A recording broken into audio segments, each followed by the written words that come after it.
Hello students, brilliant study points में आपका स्वागत है। इस वीडियोज़ में आप आईआईटी एडवांस के उन 5 क्वेश्चंस जो क्वेश्चंस के ऑप्शंस नहीं दिए गए हैं उनको करके हम दिखाएंगे। और आपके अंदर का बैठा हुआ डर, क्योंकि अब बहुत जल्द आने वाला है, समय बहुत कम रह गया, 8-10 दिन और रह गए हैं। 8-10 दिन क्या, आज 27 है, 4 जून को होने वाला ही है, तो इसलिए अब बहुत कम समय रह गए हैं।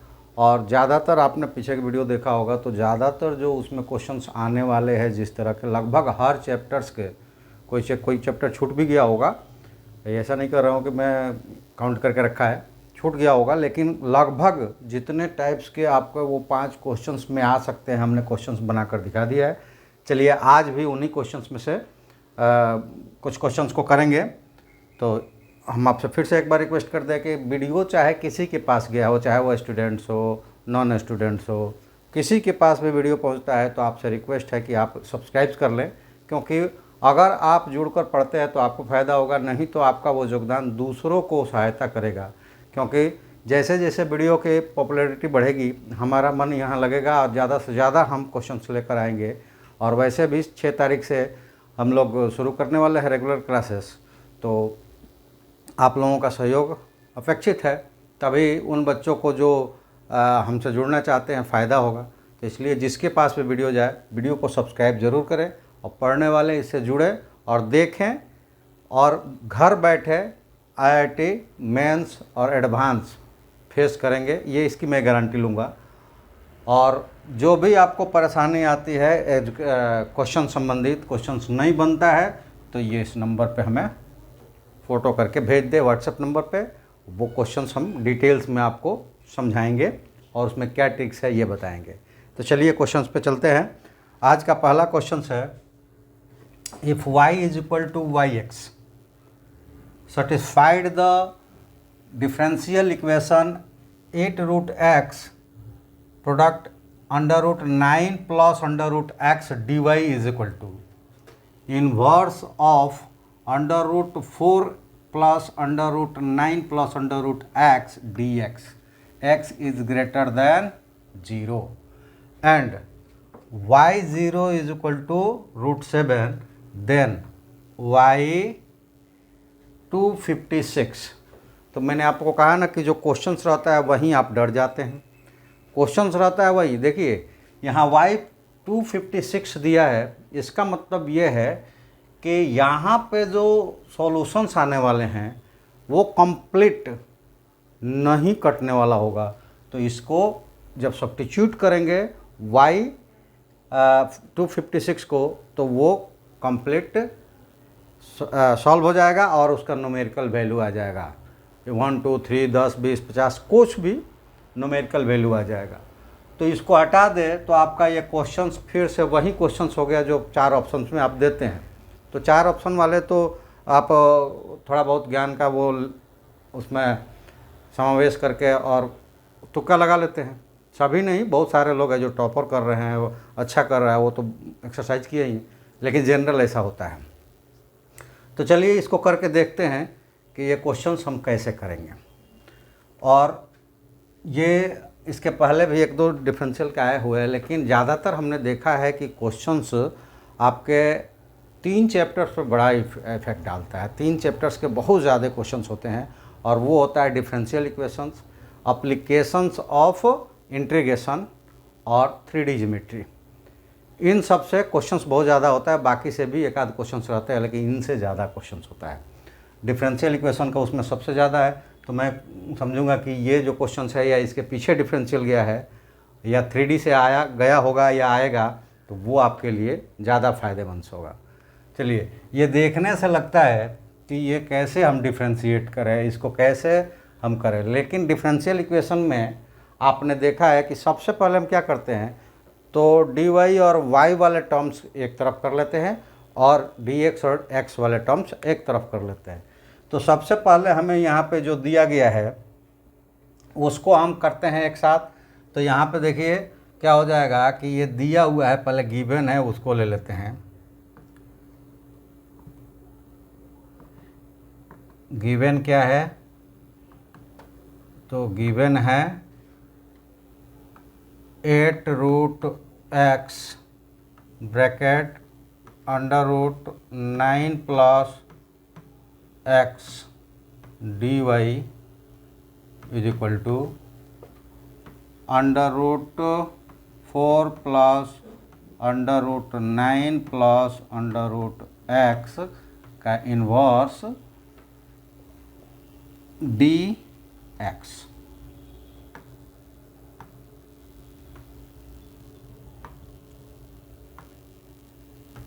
Inverse dx।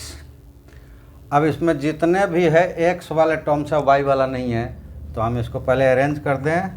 ये हो जाएगा dy इज इक्वल टू, ये देखिए इन्वर्स है मतलब 1 बटे हो जाएगा, तो बटे में जाएगा ये √4 प्लस √9 प्लस √x, और ये भी इधर प्रोडक्ट में है, इधर आएगा किसमें, तो ये आएगा डिवीजन में।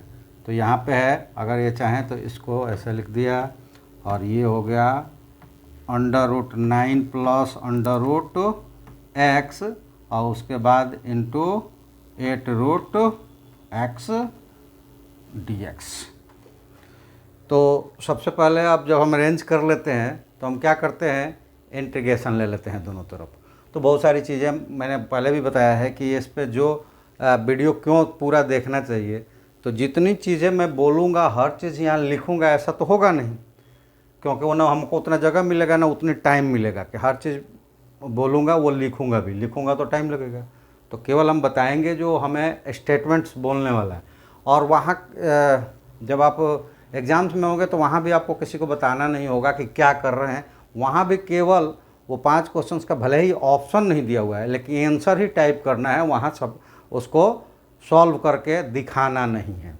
हाँ, थोड़ा बहुत जो आप सॉल्व करते हैं, आपको पेपर एक मिलता है, उस पर सॉल्व करते हैं, वो पेपर जमा होता है, तो वो ज़रूर देखा जाता है कि आपने सॉल्व किस पैटर्न्स पे किया है, थोड़ा बहुत जो रफ किया है वो कैसा है। तो वहाँ जो आपको रफ करना होगा उस हिसाब से आप रफ कीजिएगा। लेकिन वहाँ भी एक चीज़ ध्यान रखिएगा कि वो कभी कभी, हर बार नहीं, कभी कभी इफ़ेक्ट डालता है। रफ आप रफली उस पर कुछ मत लिखिएगा। अगर ज़्यादा सुविधा हो तो क्वेश्चन नंबर देकर और वहाँ रफ डालिएगा तो ज़्यादा बेटर रहेगा। तो चलिए इसको हम इंटीग्रेट करते हैं, मतलब लिखते हैं। अगर डिटेल्स में बना रहे होते तो इसको बताते कि हाँ ऐसा करना है, लेकिन यहाँ डिटेल्स तो बनाना नहीं है, तो इसलिए इंटीग्रेशन की केवल साइन लगा दिया हमने कहा कि दोनों तरफ इंटीग्रेट करने पर। अब यहाँ देखिए कि इंटीग्रेट करने पर अगर ऐसा टर्म्स आपको मिला है तो वाकई ये लगता है कि टफ होगा, बहुत ज़्यादा टफ होगा, लेकिन बहुत ज़्यादा टफ नहीं है। और ये सारी चीज़ें कोई फार्मूला भी नहीं है कि आपको फार्मूला बता दें तो आप उस फार्मूले को इस्तेमाल करेंगे और कर लेंगे। ये केवल प्रैक्टिस की चीज़ है। प्रैक्टिस करने पे आपके माइंड्स में सारे टर्म्स घूमते रहते हैं और इसलिए आप पकड़ लेंगे कि इसमें क्या ट्रिक्स है। तो चलिए पेज जरा बदलते हैं, उस पेज पर हम आपको दिखाते हैं कि ट्रिक्स क्या है। तो यहाँ पे ट्रिक्स ये है कि इसमें आपने देखा होगा, ये देखिए √4 प्लस √9 प्लस x, फिर 9 प्लस x आ जा रहा है, फिर x आ जा रहा है। तो यहाँ ट्रिक्स ये है कि इसको t पुट कर देंगे, और जब इसको t पुट करेंगे तो डिस्ट्रीब्यूटिव्स डिफरेंशिएशन में पहले पूरे का होगा, फिर इस फंक्शंस का होगा, फिर इस फंक्शंस का होगा, फिर x का होगा। ठीक है, तो देखिए क्या मिल जाएगा। चलते हैं हम लोग आगे। वहाँ पे पुट क्या करना है, इधर पुटिंग कर देते हैं, उधर डायरेक्ट वैल्यू रख देंगे। Put √4 plus √9 plus √x is equal to t। ठीक है, थोड़ा सा ऐसा करते हैं कि इसका बढ़ा लेते हैं।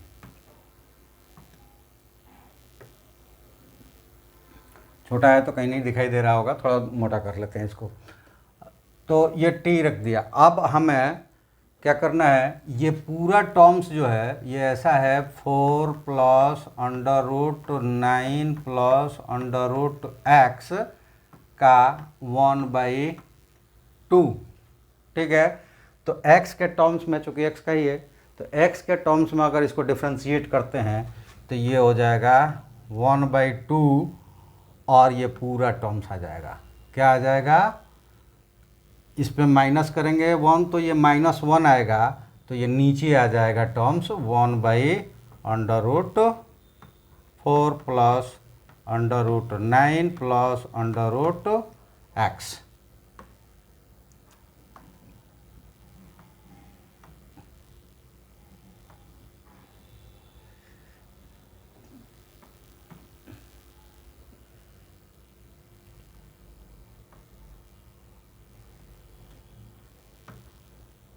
√9 √x, ये एक टर्म्स हो गया। अब क्या है कि इस टर्म्स का होने वाला है, तो इस टर्म्स को जब करेंगे तो ये 4 प्लस, यहाँ पे है 4 plus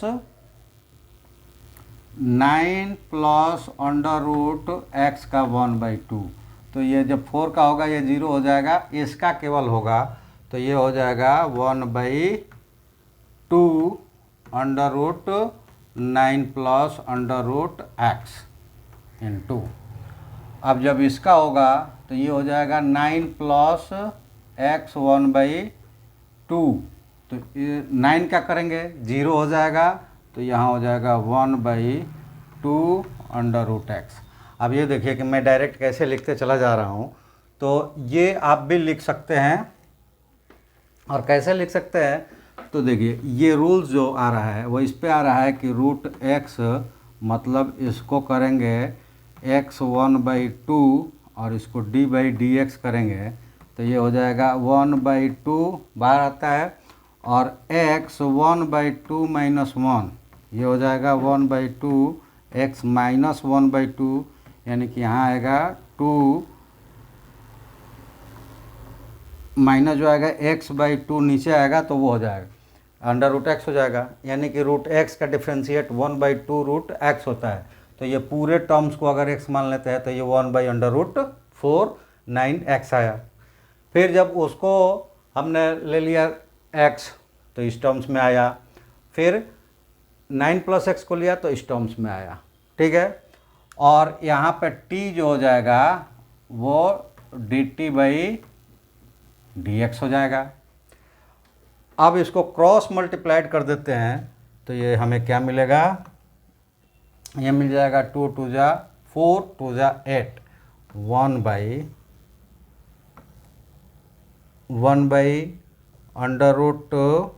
1/√4 plus √9 plus √x into bracket कर दें, और तब मिलेगा ब्रैकेट √9 प्लस √x और 2 × 2 = 4 2 × 8 √x, और यहाँ पे है एक हटा भी दे अगर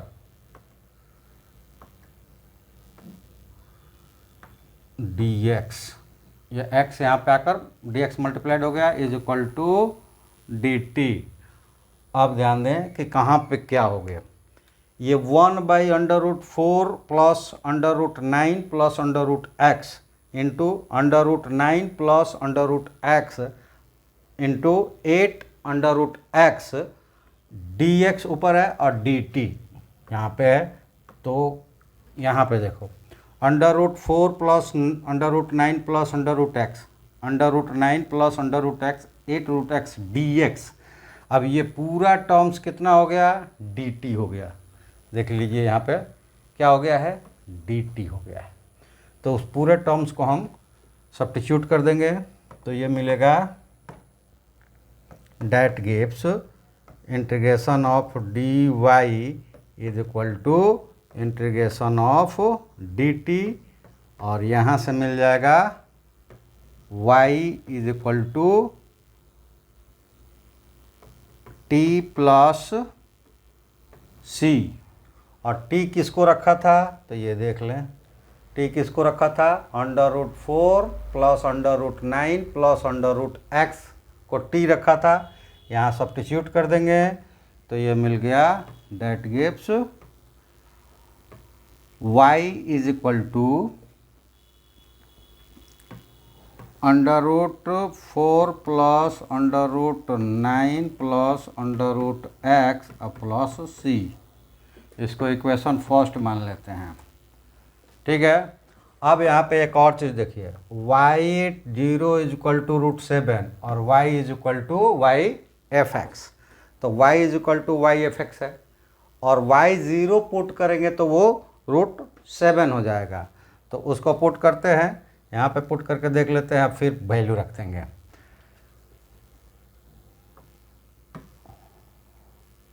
अब आ गया, that gives y is equal to √4 plus √9 plus √x और प्लस c आया है। तो यहाँ से ले लेते हैं y0 is equal to √4 plus √9 plus √0 और प्लस c। सॉल्व कीजिए तो ये दिया हुआ है √7 और ये हो जाएगा 4, आई 0 हो गया तो 9 बचा √ plus 3 plus c, that gives √7 is equal to √7 plus c, दोनों तरफ से √7 कट गया तो c इज इक्वल टू 0 हो गया। इसको पुट कर देंगे किसमें, इक्वेशन 1 में।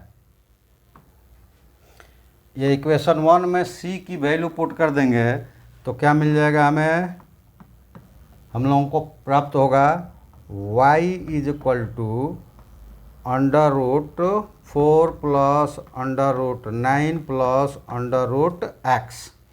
ये इक्वेशन नंबर 2 मिल गया। अब दूसरी चीज़ ले लें कि जब ये सेकंड मिला y की वैल्यू में, तो हमें निकालना तो ये नहीं है, ये इक्वेशंस मिल गया।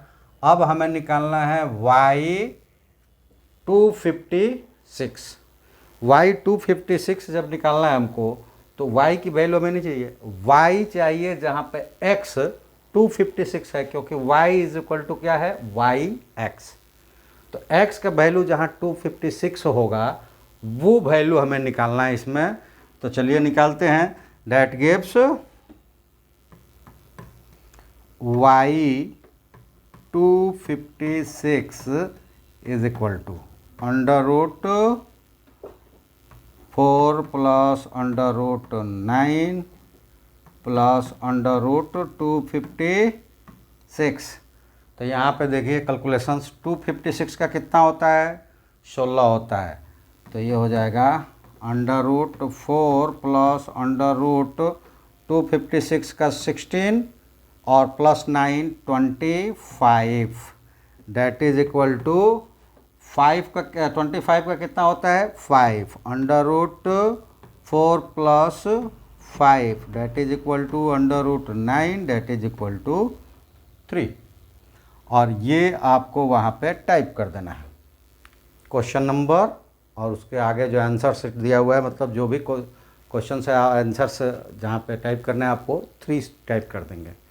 तो देखिए, अगर ये y25 नहीं होता तो ये ऑप्शंस होता, आपको क्या लिखना होता, y अगर ये भी नहीं दिया रहता कि y0 इज इक्वल टू 7, तो आपका आंसर होता y is equal to √4 plus √9 plus √x plus c।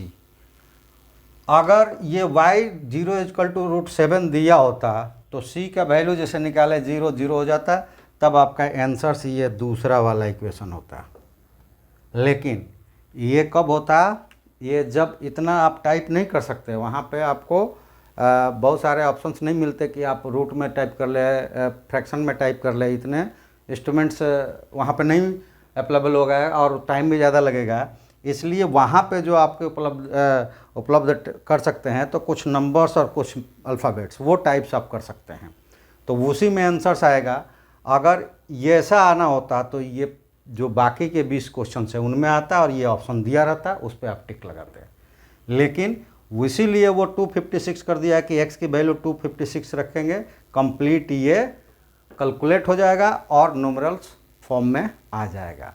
तो ये है जो विदाउट ऑप्शनल होता है, इसकी कैसे हम करें।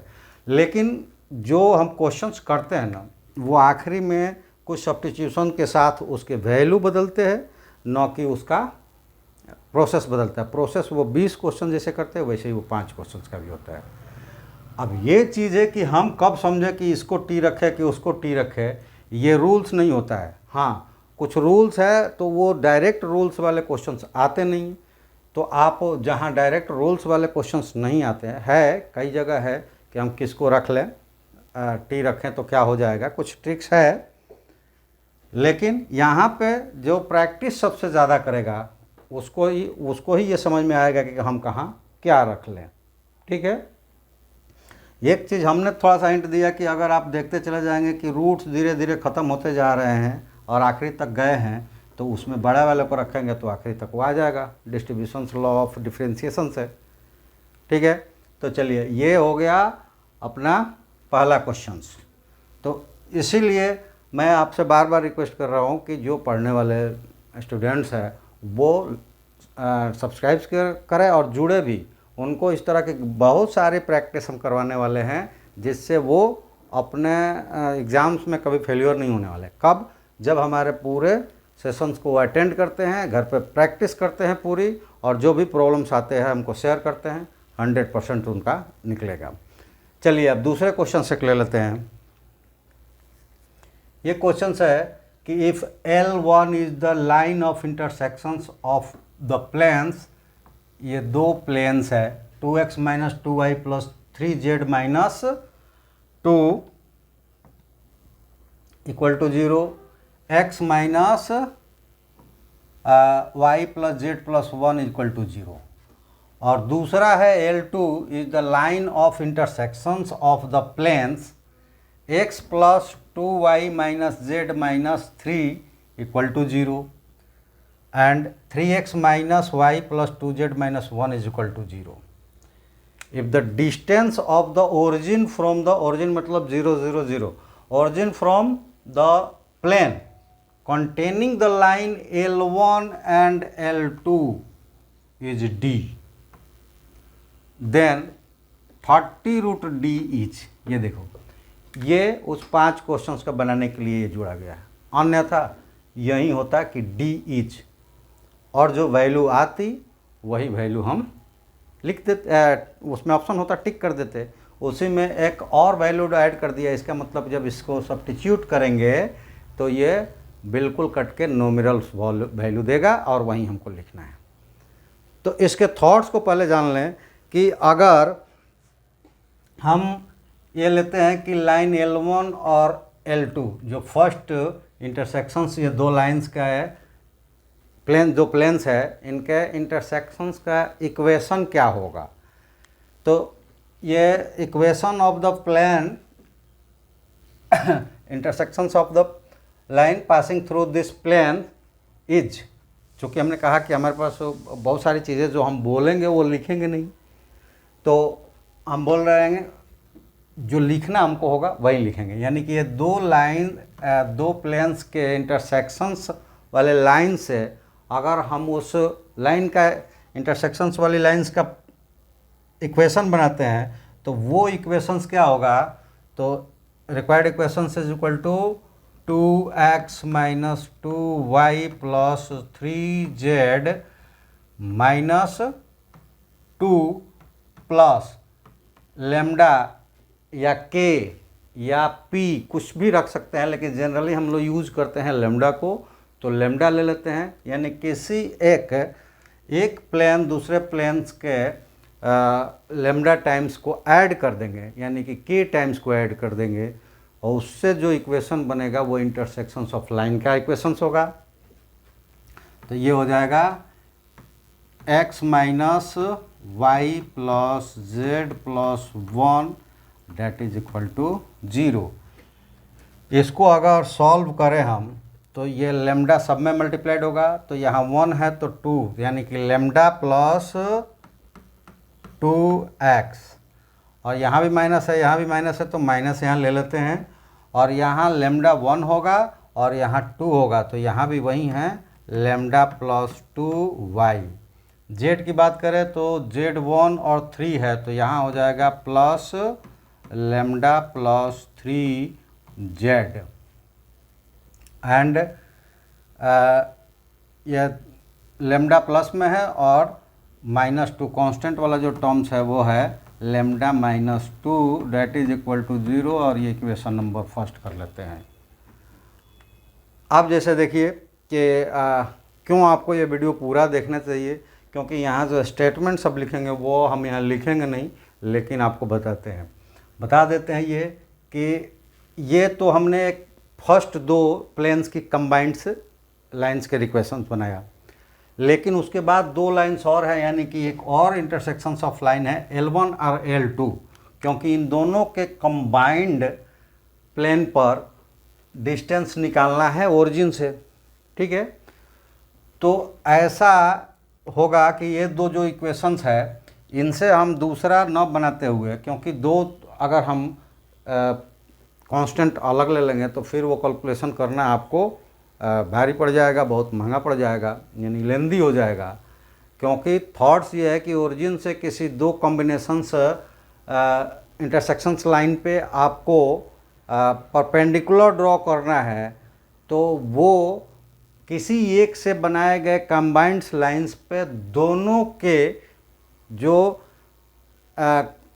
डिटर्मिनेंट वैल्यूज़ है 0 हो जाए, तो उससे वो चूँकि वो अनगिनत निकलेंगे, इन्फिनाइट से वो इक्वेशंस होगा, तो इसलिए उनका डिटर्मिनेंट वैल्यूज़ 0 हो जाएगा, तो ये सेटिस्फाइड करेंगे किसको, इस L1 से बने हुए लाइंस, और इन दोनों L1 की बनेगी, इनके अगर बना कर लेते तो कांस्टेंट हमको लेना पड़ता, तो इसलिए इन दोनों लाइंस की कम्बिनेशन और इसकी कम्बिनेशन से हम कंबाइंड्स करेंगे, उनका जो कोऑर्डिनेट वैल्यू होगा, कोऑर्डिनेट कहते हैं, डिटर्मिनेंट वैल्यू होगा, वो लेमडा की वैल्यू को देगा, क्योंकि डिटर्मिनेंट वैल्यू उनका 0 होगा, और इसलिए कि L1 और L2 का कंबाइंड्स जो परपेंडिकुलर डिस्टेंस निकालेंगे वो इनफाइनाइट इक्वेशंस को सेटिस्फाइड करेगा। तो वो इक्वेशंस एक तो 2 ये हो गए, और उसके बाद 2 इक्वेशंस जो है अदर 2 प्लेन्स के इक्वेशंस है, वो है अदर प्लेन्स के जो इक्वेशंस है वो है x प्लस 2y और -z -3 इक्वल टू 0, और इधर हो जाएगा 3x -y प्लस 2z और -1 इज इक्वल टू 0। अब ये तीनों कॉम्बिनेशन से होकर जो इक्वेशंस बनेगी और उस पर परपेंडिकुलर डालेंगे, यानी कि तीनों के दोनों के कंबाइंड से इक्वेशन जो होगा उस पर परपेंडिकुलर डालेंगे, वो ओरिजिन से उस परपेंडिकुलर की डिस्टेंस मिलेगी, और ऐसी क्या हो जाएंगी, तो चूँकि 3D में है ये, तो ऐसे अनगिनत इक्वेशंस होंगे। तो ये कैसे सेटिस्फाइड होगा, तो इन तीनों के कोफिशिएंट का डिटर्मिनेंट 0 होगा। जैसे कि क्या हो जाएगा, यहाँ फर्स्ट का है लेमडा प्लस 2, लेमडा प्लस 2, और ये लेमडा प्लस 2 माइनस में है, ठीक है, और उसके बाद है लेमडा प्लस 3, इक्वेशन फर्स्ट का ये कोफिशिएंट है, और यहाँ पे कोफिशिएंट है 1 2 -1। देखिए यहाँ पे कांस्टेंट टर्म्स नहीं, केवल कोफिशिएंट्स ऑफ 3 प्लेन्स, 3 -1 और +2, ये क्या होना चाहिए 0, और इसको लेकर हम सॉल्व करेंगे तो लेमडा की वैल्यू क्या आएगी। तो जब डिटर्मिनेंट की वैल्यू निकालते हैं तो इसको कैलकुलेट करना होगा, तो 2 × 2, ये प्लस लिखने की ज़रूरत नहीं है कि वहाँ लिखें, तो ये हो जाएगा 2 × 2 -1 × 1, तो 2 2 जा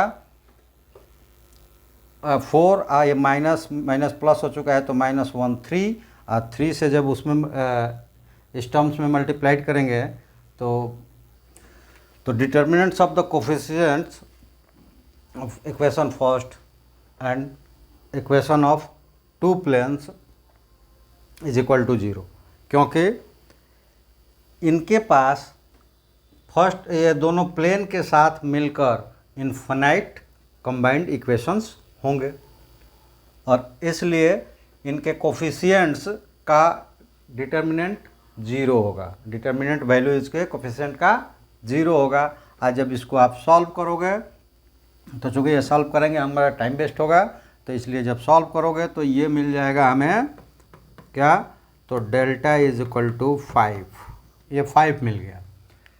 अब हमें करना है क्या कि हमें एक कंबाइंड इक्वेशंस होना चाहिए, तो वो क्या होगा, तो यहाँ जब डेल्टा की वैल्यू पुट कर देंगे तो वो हमें कंबाइंड इक्वेशंस मिल जाएगा। तो यहाँ जगह नहीं है इसलिए पीछे हम लिखते हैं। तो जब इसकी वैल्यू को पुट करेंगे तो वो क्या होगा, क्या मिला है उसको देख लेते हैं पहले।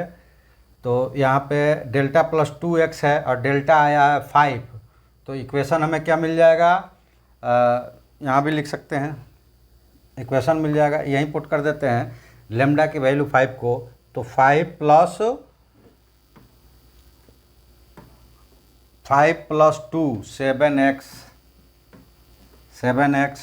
माइनस 5 प्लस 2 7y, 5 प्लस 3 यहाँ पे लिया तो 8z प्लस 8z और 5 minus 2 plus 3 is equal to 0। ये क्या हो गया, कंबाइंड इक्वेशन ऑफ लाइन्स हो गया, तो इंटरसेक्शन ऑफ लाइन्स।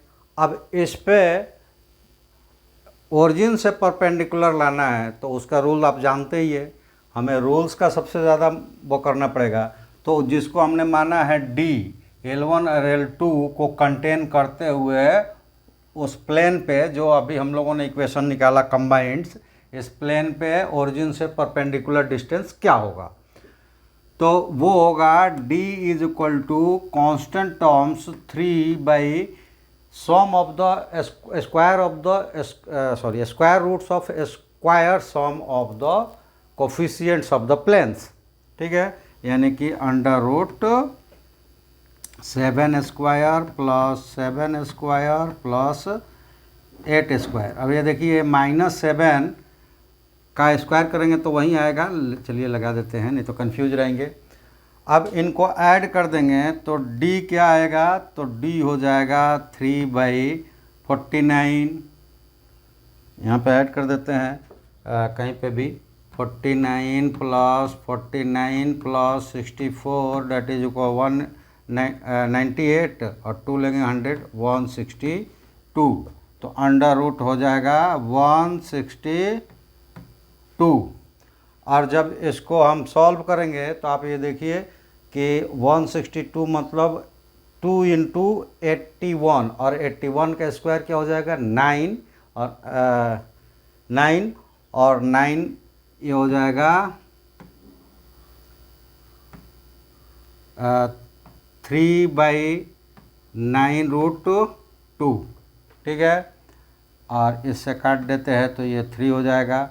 अब ये हो गया 1/3√2। निकालना क्या है, 30√2D, D के वैल्यू क्या आया है 3/√2, तो D हो गया ये 30√2, यहाँ पे रख दें 30√2, तो √2 से √2 कट गया, 3 से ये 10 टाइम्स में कट गया, जो कि आपका आंसर हो जाएगा। यही 10 आंसर्स वहाँ पे आप क्या करेंगे, टाइप कर देंगे। तो इस तरह से आप ये देखेंगे कि क्वेश्चंस को बना दिया जाता है। क्वेश्चंस हमारा 1 से 20 तक जो आते हैं मल्टीपल चॉइस वाले, वही क्वेश्चंस होता है।